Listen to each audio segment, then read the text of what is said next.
The 15th anniversary of the September 11th terrorist attack is coming up on Sunday.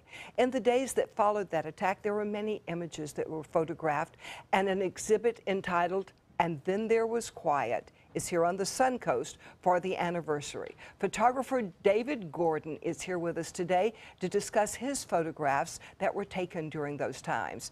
David, of course, the president was here in Sarasota. I was with him in the room that he was in the second grade that day. So we were so focused on what was going on here, we sort of missed what was going on in the streets of New York. Now, I understand you were not really in New York that day, but you drove there. Why? Well, like almost everybody in America, I was watching the television, seeing all of the media coverage. And the more I watched it, the more I felt that what I was seeing wasn't entirely accurate, that there was something fundamentally wrong with the way it was being covered. And it had a lot to do with having an endless amount of airtime and needing to fill it with, with commentators. So you ended up with a very frazzled, sort of hysterical view of what was going on in New York. And I went down there specifically to try and find out what I wasn't seeing. So my photographs, I think, are relatively unique. They show things that other photographers didn't take. You were taking very intimate pictures, not of the whole big overall thing, but the human element. I understand. You're like, what are we looking at here? So, and this is dust on hangers, and this is from a place called Chelsea Jean Shop, and the windows of Chelsea Jean Shop blew in. And, you know, the whole place filled with dust, and there was dust all over downtown Manhattan. And I sort of became somewhat fascinated by the dust, and I took different pictures of dust in different locations, and that's something you don't see other places. And they were kind enough to let me go into the shop and collect some dust, and that's part of the exhibit. This is another part of the exhibit, which isn't entirely photographic. This is obviously a photo, but what it is it's a photo of the missing posters, and it was taken at Mount Sinai Hospital. Oh. But I also took photos of the missing posters themselves, and one of the things that happens when you go to the show is that there's a wall of missing posters, and it's one of the most powerful pieces of the show, I think. Oh, yes, to see these faces. It's an actual reconstruction of one of those walls.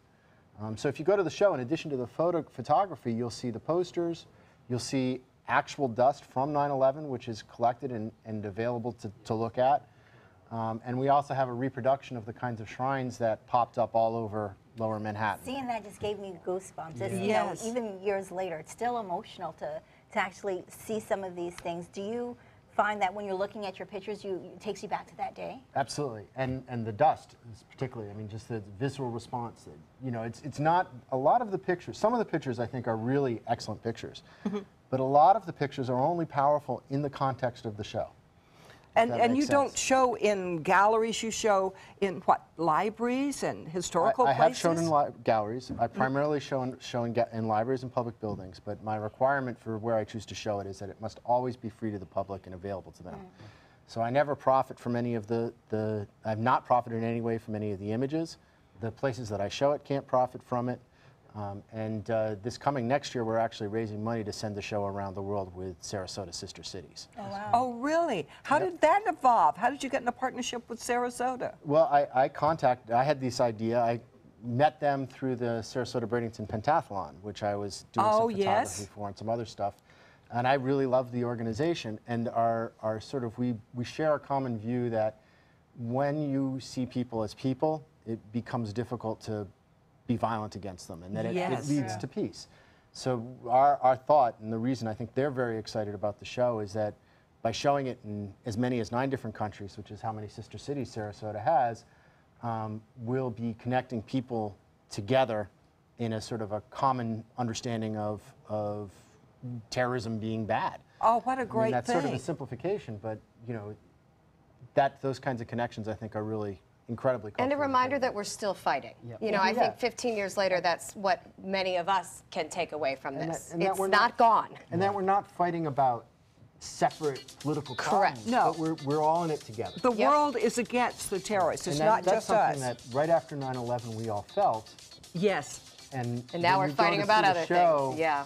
You're reminded. And the show is going to be at the Manatee County Downtown Central Library, September 10th.